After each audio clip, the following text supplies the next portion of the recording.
Hello friends, सभी बढ़िया? House से जोश? Very good. ओके, तो मैं बात कर रहा था पिछले वीडियो की कि हम Cp minus Cv is equal to R की बात कर रहे थे, राइट फ्रेंड्स? लेकिन अगर हमें हीट कैपेसिटी नहीं पता है तो इस वीडियो में मैं आपको बताने जा रहा हूँ हीट कैपेसिटी। अगर हमें हीट कैपेसिटी नहीं पता है तो इसका मतलब हम कोई भी चीज़ अच्छे से नहीं कर सकते friends. Let's talk about heat capacity. हमने बहुत बार पढ़ा है हीट कैपेसिटी का फॉर्मूला होता है, बहुत कुछ होता है, लेकिन हीट कैपेसिटी अगर जमती नहीं है, दुनिया में विजुलाइज नहीं होती है, तो we can't do anything.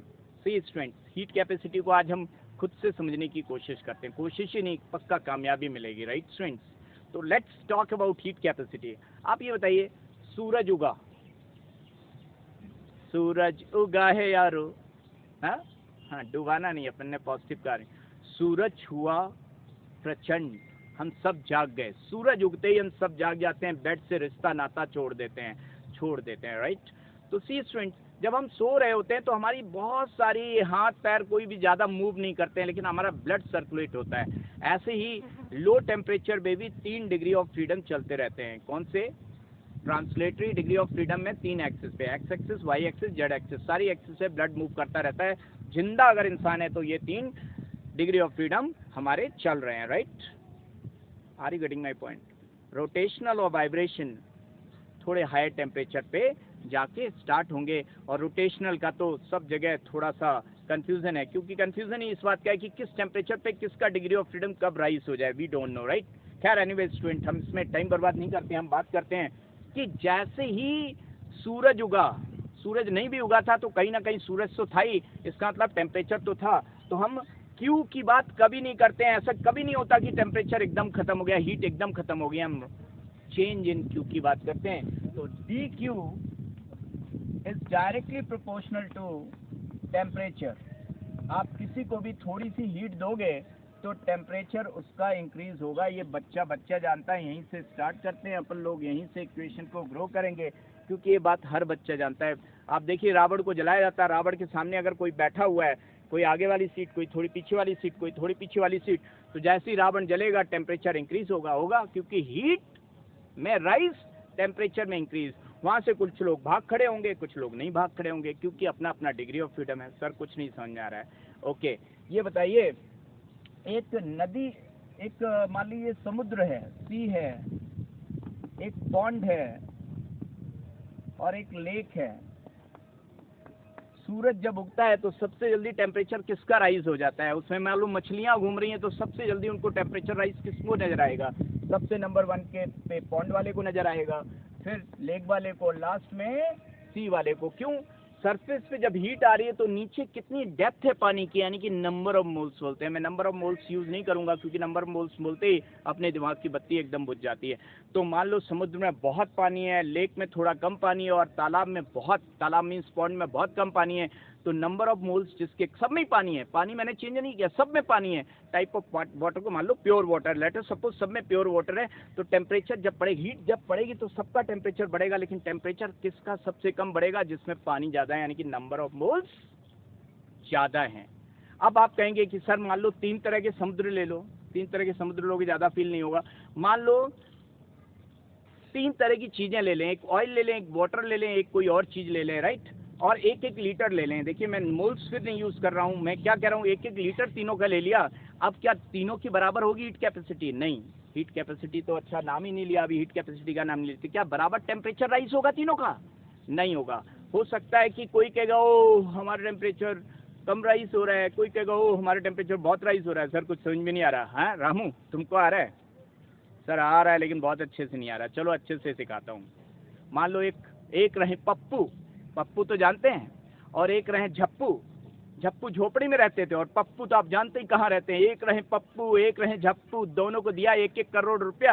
Pappu कहे ओ हमारे पास कोई पैसा ही नहीं आया, मतलब उन्हें 1 करोड़ रुपया समझ में नहीं आया। पप्पू का पता नहीं स्विस बैंक अकाउंट है, जाने कितने रिश्तेदार हैं, 1 करोड़ रुपये तो यूं चला गया। हो सकता है 1 घंटे का उनका खर्चा ही 1 करोड़ का हो पप्पू का। लेकिन झप्पू झोपड़ी में रहते थे, वो कहते हैं पूरे मोहल्ले में मिठाई बंटवाई, मेरे पास पैसा है, मेरे पास पैसा है। आप चमका? यस, इट ऑल डिपेंड्स कि तुम्हारी कैपेसिटी कितनी है पैसा एब्जॉर्ब करने की। दोनों को 1-1 करोड़ रुपया मिला, लेकिन पप्पू बिल्कुल खुश नहीं और झप्पू बहुत ज़्यादा खुश, यानी कि पप्पू के बहुत डिग्री ऑफ फ्रीडम, ये स्विस बैंक अकाउंट, वो स्विस बैंक अकाउंट, ये रिश्तेदार, सबको दे दिया, अपनी सेहत पे कोई खुश नहीं। अब बात सुनिए, ये है पैसा। Q is equal to money, Q money, I have told you Q is equal to money, और ये उससे मिलने वाली खुशी, हैप्पीनेस। देखो मैं तुम्हें समझाता हूँ, ये हैप्पीनेस है। क्या आप दो तरह के लोगों को 1 करोड़ रुपए दोगे, बराबर खुश होंगे? नहीं। पप्पू और झप्पू रहे झोपड़ी में, पप्पू रहे जानते हो 7 RCR। पप्पू को ज़्यादा खुशी नहीं मिलेगी 1 करोड़ रुपए मिलके, लेकिन झप्पू को बहुत ज़्यादा खुशी होगी। दैट मीन्स उनका सबका टेम्परेचर बराबर राइज नहीं करेगा। वो डिपेंड करेगा कि उनकी अमाउंट ऑफ खुशी किस बात पे डिपेंड करेगी, कि तुम्हारी कैपेसिटी कितनी है। कैपेसिटी मतलब अभी भी शायद कैपेसिटी आपको समझ में नहीं आ रही है students, you are not able to understand. Are you getting my point?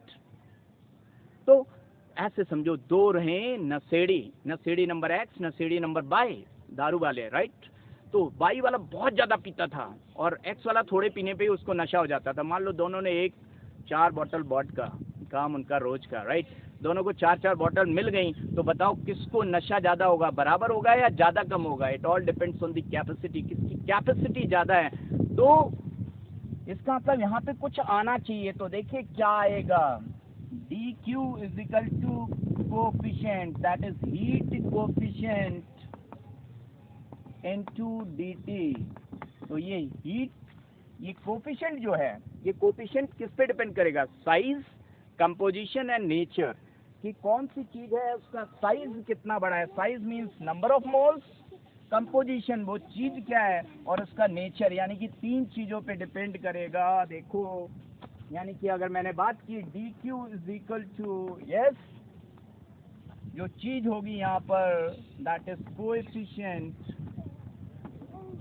Into delta t, that means this coefficient depends on size, composition and nature। size, composition and nature, इतनी बातों पे डिपेंड करेगा। Are you getting my point? हाँ बेटा बोलो। हाँ, size, composition and nature पे depend करेगा इसमें, और इसी चीज को हम क्या बोलेंगे? देखिए, we can write dq is equal to c into delta t, c into delta t, और we can write dq is equal to, अगर नंबर ऑफ मोल्स रख दें तो 1 मोल के लिए NCDT। और स्टूडेंट्स याद रखिएगा, मेरी एक बात बहुत ध्यान से याद रखिएगा, अगर वॉल्यूम कांस्टेंट है तो यही चीज हो जाएगी, dq is equal to NCV/dt, और प्रेशर कांस्टेंट है तो यही चीज हो जाएगी, dq is equal to NCP/dt। लेकिन इनका मतलब क्या है सर? देखिए, हीट यानी कि पैसा नसीब देता है, नसीबा देती। हीट क्या है? पैसा नसीबा देती। और अगर ये तो क्लोज सिस्टम है, बंधे हुए पिस्टन पे ताला लगा है, पिस्टन मूव नहीं कर पा रहा है, और अगर पिस्टन वर्क भी करे तो नंबर ऑफ स्यापा भी देती है। देखिए, पैसा नंबर ऑफ स्यापा देती, यानी कि अगर प्रेशर कांस्टेंट है तो हीट नंबर ऑफ स्यापा देती। हीट क्या? पैसा नंबर ऑफ स्यापा भी देती है और नसीबा भी देती है, राइट स्टूडेंट्स? यानी कि अगर मैं दोनों की बात करूं, अगर ठीक से बात करूं स्टूडेंट्स, तो देखिए ये हीट एट कांस्टेंट प्रेशर है और वो हीट एट कांस्टेंट वॉल्यूम है, तो इसी चीज को हम क्या लिख सकते हैं? Yes, delta E. इस चीज को हम क्या लिख सकते हैं? डेल्टा ई या delta U is equal to NCV/dt। और अगर प्रेशर कांस्टेंट है तो इसी चीज को हम क्या लिख सकते हैं? Delta H is equal to NCP/dt, right students? तो ये हमारे 2 फॉर्मूले बन गए। और देखिए मैंने क्या बताया था, ये नेता कैसा था? काम नहीं करता था। लेकिन सर उस काम नहीं करता था, पहले इसको ठीक से समझाइए, इस वाली बात को ठीक से समझाइए। ये देखिए, C is equal to dq/dt, इसका मतलब क्या है? ये हीट कैपेसिटी है। क्या है? Heat capacity. देखिए, किसी को आप पैसा दे रहे हो, रामू को भी पैसा दे, रामू कहाँ आ गया सर? एक रही पप्पू, एक रही झप्पू।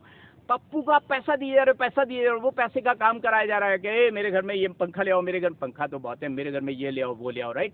और तुम झप्पू को भी पैसा दे रहे हो। बताओ किसकी 1 डिग्री की खुशी जल्दी बढ़ जाएगी? झप्पू की। तो ये खुशी जो है टेम्परेचर में, मैंने क्या बोला था? क्यू क्या है? हीट है। हीट क्या है? पैसा है। क्यों? पैसा है, और टेम्परेचर पैसे से मिलने वाली खुशी है। खुशी और पैसे में आजकल लोगों को डिफरेंस नहीं पता है, लेकिन आपके बीच में पता है ये पैसा है और पैसे से मिलने वाली खुशी है, और बीच में ये है। तो ये डिपेंड करेगा क्या? हीट कैपेसिटी, कि कौन कितनी जल्दी पैसा मिलने पे खुश हो रहा है। यानी कि 1 डिग्री राइज इन टेम्परेचर के लिए कितनी हीट चाहिए, 1 डिग्री राइज इन टेम्परेचर के लिए कितनी हीट चाहिए, that is heat capacity. Means you are giving temperature to the thing, you are temperature giving, no, you are giving heat to that thing. Temperature देने की कोई चीज़ नहीं होती, temperature is just measurement of heat.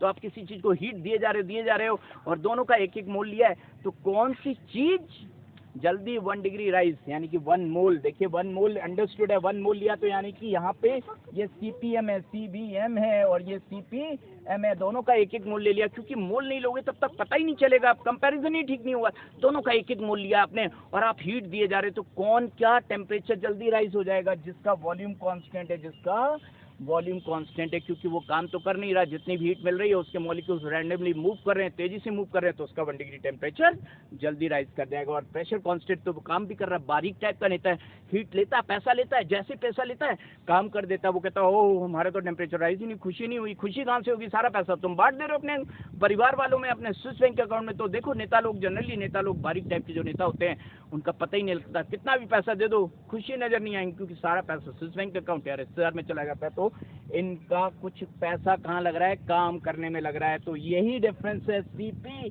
और CB। देखिए CP और CB की अगर हम बात करें, CP और CB में डिफरेंस क्या है? तो CP minus CB is equal to R, ये है वर्क डन, यानी कि वर्क डन के बराबर है। इसने जो हीट ली सारा अपना मॉलिक्यूल्स की एनर्जी बढ़ाने में लगा दी, तो टेम्परेचर जल्दी राइज कर जाएगा। और इसने जो हीट ली उसमें कुछ अपनी एनर्जी बढ़ाई और कुछ काम कर दिया, तो दोनों के बीच में जो डिफरेंस है that is R। Are you getting my point?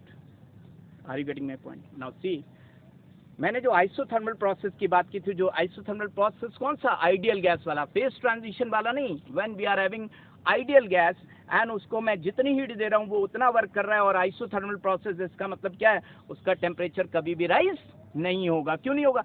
इतनी हीट, मान लो 1 करोड़ रुपए लिए और 1 करोड़ का काम कर दिया, तो जेब में तो कुछ आया ही नहीं ना। ऐसा अगर मान ले है ऐसा कोई नेता, तो उसकी हीट कैपेसिटी क्या होगी? इन्फिनिटी, क्योंकि उसका 1 डिग्री राइज इन टेम्परेचर, यानी कि उसकी 1 डिग्री की खुशी कभी बढ़ेगी नहीं, वो कभी खुशी नहीं होगा। कहेगा भाई 1 करोड़ रुपए दो, चाहे 10 करोड़ रुपए दो, मैं सारा का तो काम कर दे रहा हूँ, मेरी जेब में तो कुछ है ही नहीं। That means isothermal process for an ideal gas, it's heat capacity will be infinity. Are you getting my point? Are you getting my point? Are you getting my point students? तो आइसोथर्मल आइडियल गैस के लिए heat capacity क्या होगी?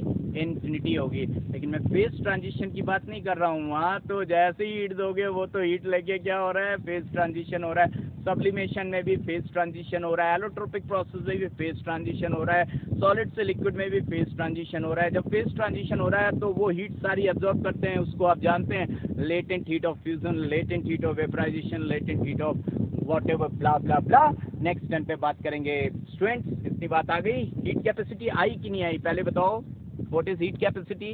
We talk for, if we are going to talk for molar heat capacity, then it is the amount of heat required to raise the temperature of 1 mole of that thing to rise its temperature by 1 degree. समझ में आया कुछ? चलिए ठीक।